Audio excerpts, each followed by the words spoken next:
Welcome back to for the people. Sir, ఈ రాజకీయ నాయకులు చూసుకుంటే అధికారంలో ఉన్నప్పుడు ఒక రకంగా, లేనప్పుడు ఒక రకంగా మాట్లాడుతున్నారు. మొన్నటికి మనం తీసుకుంటే మనం ఒక మాజీ ముఖ్యమంత్రి, వీళ్ళు మా హయాంలో చాలా బాగా పనిచేసిన ఐఏఎస్లే అని పేర్కొన్నారు. ఇంకొక మాజీ మంత్రి తీసుకుంటే వీళ్ళేం చిన్నపిల్లలు కాదు అంటూ వాళ్ళ మీద ధ్వజమెత్తిన సందర్భాలు ఉన్నాయి. అంటే కొంతమందిని వెనకేసుకొస్తూ కొంతమందిని వ్యతిరేకిస్తూ రాజకీయ నాయకులు ఐఏఎస్ల మీద ప్రభావం చూపిస్తున్నారని భావించవచ్చా? అంటే ఇక్కడ రాజకీయాల వెనక మరి అధికారులు కూడా ఉన్నారు. ఇక్కడ ఏమైపోయిందంటే అధికారులు కూడా ఇవాళ ఏదో సిబిఐ మీద కొన్ని ఆరోపణలు చేయటానికి ఒక 120 మంది 130 మంది ఐఏఎస్ అధికారులందరూ కూడా ఒక సమావేశం ఏర్పాటు చేసుకొని మాట్లాడారు. బాగానే ఉంది. మరి అదే రాజకీయాల వరకు మనం తీసుకుంటే ఈ యూనిటీ అక్కడ కనిపించదు మళ్ళీ వాళ్ళకు. ఎందుకంటే మళ్ళీ వాళ్ళు కూడా రకరకాల గ్రూపులుగా విడిపోతారు. ఇవాళ మన వార్తలు కూడా చూస్తున్నాం, ఉన్నటువంటి అధికారులలో కూడా 2 గ్రూపులు అయిపోయాయి. ఒక గ్రూప్ ఏమో అట్లా కాదు ఇట్లా అని చెప్తున్నది, ఇంకో గ్రూప్ ఇలా చెప్తున్నది అని చెప్పుకుంటున్నారు. కాబట్టి ఇక్కడ ఏంటంటే కాంగ్రెస్ ప్రభుత్వం పరిపాలనలో ఉందా అంటే అంతకుముందు తెలుగుదేశం పరిపాలనలో ఉన్నటువంటి అధికారుల మీద కొన్ని మచ్చలు ఉంటాయి. మరి ఎలాగో మనల్ని మీరు తెలుగుదేశానికి సపోర్ట్ చేసి అధికారులని అంటున్నారు కాబట్టి మనం అలాగే ఉండిపోదాము, ఏం చేసేది ఏముందిలే, మనం ఎక్కడ పోస్ట్ చేస్తారో వేసుకొని అనేవాళ్ళు కొంతమంది. అలాగేమి ఎక్కడున్నా ఏ ప్రభుత్వం వచ్చినా, ఏ రాజకీయ పార్టీ అధికారంలో అంటే తెలుగుదేశం వచ్చినా కాంగ్రెస్ వచ్చినా తన పోస్టు మాత్రం ఉన్నతమైన పోస్టులో ఉండడానికి అని చెప్పి అక్కడ చంద్రబాబు దగ్గర సెల్యూట్ కొట్టిన వాళ్ళు మళ్ళీ రాజశేఖర రెడ్డి సెల్యూట్ కొడతారు, మళ్ళీ ఆ తర్వాత కిరణ్ కుమార్ సెల్యూట్ కొడతారు. అంటే ఇక్కడ వీళ్ళ దగ్గర కూడా ఏమిటంటే దిగజారుడుతనం అనేది వీళ్ళ దగ్గర కూడా ఉన్నది. ఉండి పోస్టుల కోసం వీళ్ళు కూడా అనేక పైరువీలు చేస్తారు. దీనివల్ల ఏమైపోయిందంటే ఎవరైతే ఐఏఎస్ అధికారులు ఇట్లాంటి పైరువీలు చేసి పోస్టులలోకి వచ్చారో వాళ్ళ విషయాలు ఈ రాజకీయ నాయకులందరికీ తెలుసు కాబట్టి వాళ్ళ విషయంలో వీళ్ళకి చులకన భావం ఉంటుంది ఆటోమేటిక్గా. వీడు ఇలాంటి వాడు, ఇతను ఇలాంటి వాడు కదా, అతను ఇలాంటి వాడు కదా అని చెప్పి. అందువలన అక్కడ ఏమైపోతుందంటే మళ్ళీ వీళ్ళు వీక్ అవుతున్నారు. ఇప్పుడు రాజకీయ నాయకులు కూడా ఏం చేస్తున్నారు, ఏమో రేపు మళ్ళీ మనం తిరిగి అధికారంలోకి వస్తామేమో, వచ్చినప్పుడు ఇదే అధికారులతో మనకు అవసరం ఉంటుంది కదా, ఇందులో ఎవరు ముఖ్యమైన వాళ్ళు, మా టైంలో ఎవరు మనల్ని వ్యతిరేకించారు, ఇప్పుడు కాంగ్రెస్ టైంలో ఎవరు ఎక్కువగా ఫైల్ మీద సంతకాలు పెట్టి సహకరించారు, వీళ్ళందరి విషయంలో మనం ఎలా ఉండాలని వీళ్ళు కూడా ఏం చేస్తున్నారంటే కొంతమందిని వెనకేసుకురావడం, కొన్ని విషయాల్లో మళ్ళీ వాళ్ళ మీద విమర్శలు చేయటం. ఇది కాదు కావాల్సింది. అసలు ఫ్యాక్ట్ ఏందనేది ఇవాళ ప్రజలకు చెప్పాలి. జవాబుదారితనం అనేది అందరూ తీసుకోవాలి, అధికారులు తీసుకోవాలి, మంత్రులు కూడా తీసుకోవాలి, రాజకీయ పార్టీలు కూడా తీసుకోవాలి. అంతే తప్ప పరిస్థితులను బట్టి మాట్లాడడం కాదు. దానివల్ల ప్రయోజనం ఉండదు. ఒకప్పుడు ఏదో కొన్ని విషయాల్లో మాత్రం అధికార పార్టీ కొన్ని విమర్శలు చేస్తే దాన్ని తిప్పికొట్టడానికి అధికార పార్టీపై ప్రతిపక్షం విమర్శలు చేస్తే ఆ ప్రతిపక్షాన్ని తిప్పికొట్టడానికి అధికార పార్టీ ఏదో ఒకటి మాట్లాడుతుంటుంది. కానీ ఇవాళ పరిస్థితి అలా లేదు. ఇవాళ ప్రజలందరూ కూడా అతిపెద్ద కుంభకోణం, కోట్లాది రూపాయల యొక్క నిధులు, ప్రజల యొక్క నిధులు దుర్వినియోగమైనటువంటి బాగా మైండ్లో ఫిక్స్ అయింది ఇవాళ ప్రజల్లో ఉన్నప్పుడు ఫ్యాక్ట్ ఏందో అది ఏ ప్రభుత్వం కానీ టైంలో కానీ లేకపోతే అది ఏ రాజకీయ నాయకుడు కానీ లేకపోతే ఏ అధికారి కానీ చేసి ఉంటే ఆ వాస్తవాలు జనం ముందుకు రావాలి. అది సిబిఐ దర్యాప్తు సంబంధించి కొన్ని విషయాలు బయటకు వస్తున్నాయి. ఇంకా సిబిఐ కూడా ఒకవేళ అందులో చాలా నిష్పక్షపాతంగా చేయలేదని అనిపించినప్పుడు ఏ రాజకీయ పార్టీ అయినా ఇదిగో నువ్వు ఈ విషయంలో మీరు నిష్పక్షపాతంగా వ్యవహరించటం లేదు, మీరు ఇలా దర్యాప్తు చేయండి అని చెప్పచ్చు.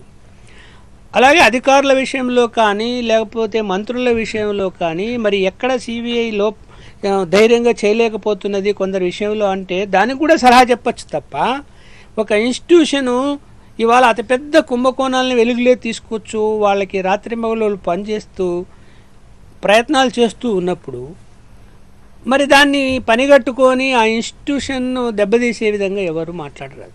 అంటే ఇక్కడ సిబిఐ జాయింట్ డైరెక్టర్ లక్ష్మీనారాయణ కాదు, అక్కడ సిబిఐ జాయింట్ డైరెక్టర్ పోస్ట్ అది. ఇవాళ లక్ష్మీనారాయణ వచ్చినప్పుడు ఇంకొకరు రావచ్చు. ఒకవేళ కేంద్ర ప్రభుత్వం అనుకుంటే మరి ఇవాళ లక్ష్మీనారాయణ సరైన దర్యాప్తు చేయలేకపోతున్నాడు అనుకుంటే మార్చడానికి అవకాశం ఉంది. కాబట్టి అక్కడ అది కాదు, లక్ష్మీనారాయణ అనే పేరు గల వ్యక్తి కాదు అక్కడ ఇంపార్టెంట్, జాయింట్ డైరెక్టరు సిబిఐ. కాబట్టి అక్కడ అది ఇన్స్టిట్యూషన్. ఆ ఇన్స్టిట్యూషన్ను అంటే డిమారల్ అయ్యే విధంగా ఎవరు కూడా మాట్లాడితే అంత మంచి పద్ధతి కాదనేది నా అభిప్రాయం. మరి ఇవాళ మంత్రులు కూడా మళ్ళీ ఏం మాట్లాడుతున్నారు, మేము వరకు ఏమి మాకు భాగస్వామ్యం అందులో లేదు కాబట్టి అంతకుముందు ఉన్నటువంటి మంత్రులు కొంతమంది దాంట్లో సంబంధాలు ఉన్నాయని చెప్పి కొంతమంది మంత్రులైతే ఏమిటి వాళ్ళ మీద కూడా దర్యాప్తు జరగాల్సిందే అని మాట్లాడుతున్నారు. అది అట్లా ఓకే, అది చాలా మనం అభినందించదగ్గ విషయం.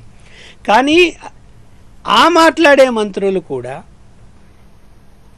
అంతకుముందు ఏదో ఓకే, అంతకుముందు రాజశేఖర రెడ్డి గ్రూప్ అనో లేకపోతే ఇవాళ వాళ్ళంతా జగన్మోహన్ రెడ్డి సపోర్ట్ చేస్తున్నారనో ఇంకా లేకపోతే ఇవాళ పార్టీలో లేకుండా వెళ్ళిపోయారనో ఈ కారణాలతో మాట్లాడకూడదు. నిజంగా చిత్తశుద్ధితో మాట్లాడినప్పుడు మంత్రులు ఎవరైనా సరే అంతకుముందు చేసిన వాళ్ళు దానికి బాధ్యత వహించి వాళ్ళ మీద కూడా చర్యలు తీసుకోవాలనేటువంటి ప్రస్తుత మంత్రులు మరి ఆ మాట మాట్లాడినప్పుడు తిరిగి వాళ్ళు కూడా ఎలాంటి తప్పులు చేయకుండా వాళ్ళు నిర్వహిస్తున్న శాఖల విషయంలో మరి ప్రజలకు ఇవాళ జవాబుదారీగా ఉంటారా? నా ప్రశ్న అది. మరి అది కంకణం కట్టుకోండి, వాళ్ళ మీద విమర్శలు చేయరు. మేము కూడా ఇవాళ నుంచి ఇలా ఉంటాం, ఇదిగో మా శాఖలో ఒకవేళ మీ శాఖలో ఏమైనా ఈ పాటికే కొన్ని తప్పులు జరిగింటే మరి బయటికి చెప్పగలుగుతారా? మరి వాళ్ళ తప్పు చేసిన వాళ్ళని ఎవరి మీదైనా చర్యలు తీసుకోగలుగుతారా? అలాగే ఇప్పుడున్నటువంటి క్యాబినెట్లో ఉన్న మంత్రుల మీద ఆరోపణలు వస్తున్నప్పుడు మరి ముఖ్యమంత్రి వారి మీద చర్యలు తీసుకునే ఇవాళ పరిస్థితులు ఉన్నాయా? లేవు. కేవలం మంత్రులకి ఇంకా ఇద్దరికో ముగ్గురికో నలుగురికో ఇంకా అవకాశం ఇప్పించేదానికి ఆయన ఇవాళ ఢిల్లీ చుట్టూ ప్రదర్శనలు చేస్తున్నారు. ఆ పరిస్థితుల్లో ఉంటే మరి ఏమి న్యాయం చేయగలుగుతారు వీళ్ళంతా? కాబట్టి ఇక్కడ ప్రజల వైపు నుంచి ప్రతి ఒక్కరూ ఆలోచించాలి. ఇవాళ ప్రజల చేతిలో ఎదుగో ఇంతకుముందున్న పరిస్థితులాగా లేవు. అన్ని ప్రజలు ఇప్పుడు వాళ్ళే చెప్తుంటారు ప్రజలన్నీ మనం మాట్లాడి గమనిస్తున్నారని. మరి గమనిస్తున్నారని మీరు చెప్తూ ఉన్నప్పుడు మీ యొక్క బిహేవియరు, మీ యొక్క పద్ధతులు ఎలా ఉండాలి? కొంతమంది ఏమో సిబిఐని వాళ్ళ సమర్థిస్తున్నారు, కొంతమంది వ్యతిరేకిస్తున్నారు. కొంతమంది ఏమో ఐఏఎస్ అధికారులను అట్లా చేయకూడదని వ్యతిరేకిస్తున్నారు, కొంతమంది ఏమో సమర్థిస్తున్నారు.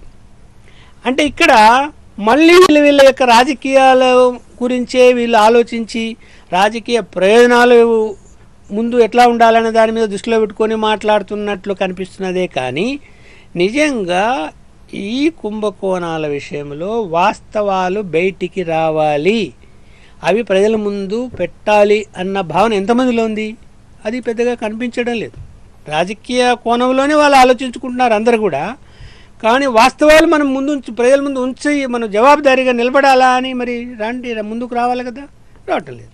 అంటే ఇక్కడ ఐఏఎస్లు ప్రధానంగా ఆరోపిస్తున్నటువంటి ఆరోపణ ఏంటంటే మంత్రులకు ఒక న్యాయము, మాకు ఐఏఎస్లో ఒక న్యాయమా? మంత్రులనైతే వాళ్ళ ఇళ్లకు వెళ్ళి విచారిస్తారు. అక్కడ ఉన్నటువంటి ఒక ప్రజెంట్ లేడీ మినిస్టర్స్ కావచ్చు, ఒకప్పుడు గనుల శాఖ నిర్వహించిన మంత్రులు కావచ్చు, వాళ్ళని విచారించేటప్పుడు ఒక పద్ధతి, మమ్మల్ని విచారించేటప్పుడు మరొక పద్ధతిలో విచారిస్తున్నారు అనేది వాళ్ళ ప్రధాన ఆరోపణ.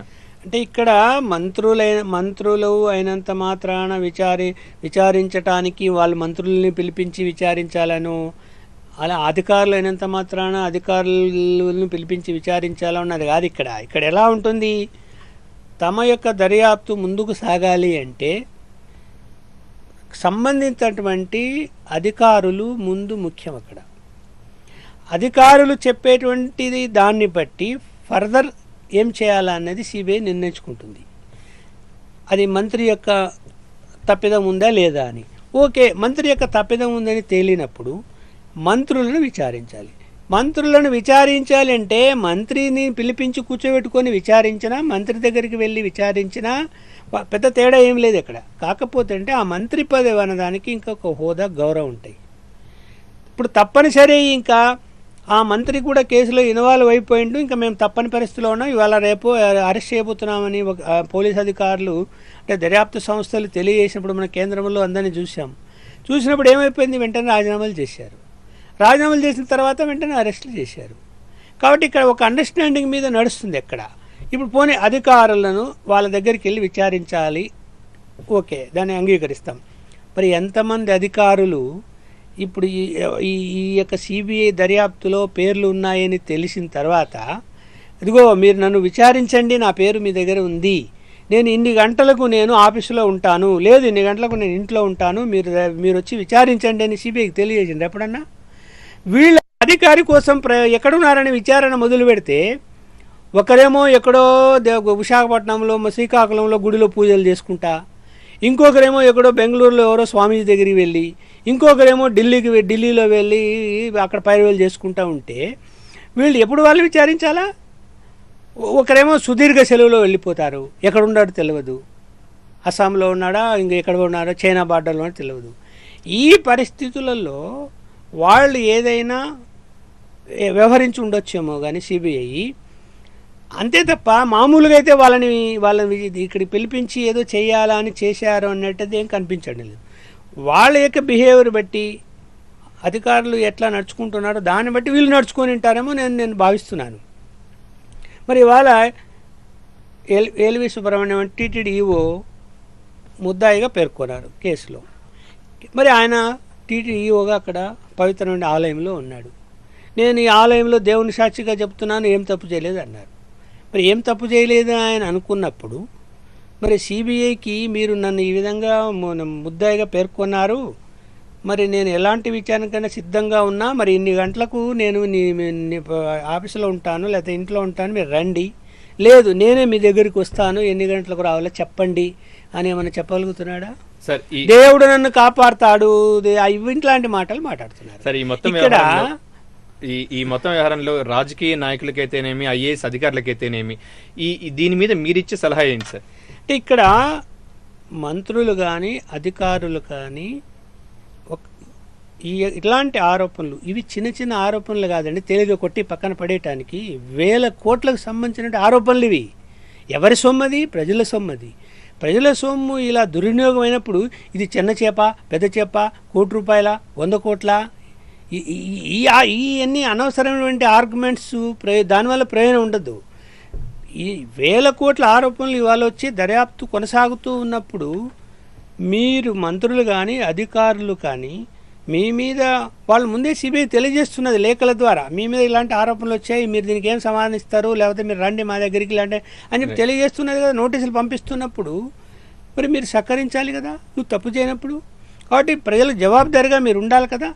నేనేం చెప్తున్నా అంటే మీరు రూల్స్ అంటూ అవి అంటూ మాట్లాడకుండా మీ బాధ్యతలు ఏందో గుర్తించుకొని మీరు నిజంగా తప్పు చేయనప్పుడు, ఒకవేళ తప్పు చేసి ఉన్నా అవేమిటో, తప్పు చేయకపోతే ఈ తప్పు నేను చేయలేదన్నది, తప్పు చేసి ఉంటే ఇది చేశానన్నది నువ్వు సిబిఐ ముందర చెప్పాలి.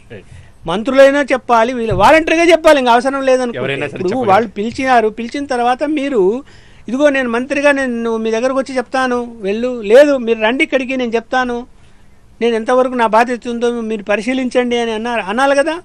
అని మీరు ప్రజల ముందు మీరు జవాబుదారితనం తీసుకొని మీరు సమాధానం ఇవ్వాలి. ఇవాళ ప్రజలకు ముందు మీరు దోషులు, సిబిఐ ముందు అని కాదు, ఇక్కడ ప్రజలు ఉన్నారు, అక్కడ వాళ్ళ ముందర నైతికత అనేది. Thank you very much sir, వచ్చి మీ అమూల్యమైనటువంటి అభిప్రాయాలని మన ప్రేక్షకులతో పంచుకునేందుకు. ఇది ఇవాల్టి ఫర్ ద పీపుల్. మరి కొద్దిసేపట్లో పొలిటికల్ పంచాంగం స్టార్ట్ అవుతుంది. Keep watching HY TV, feel the pulse.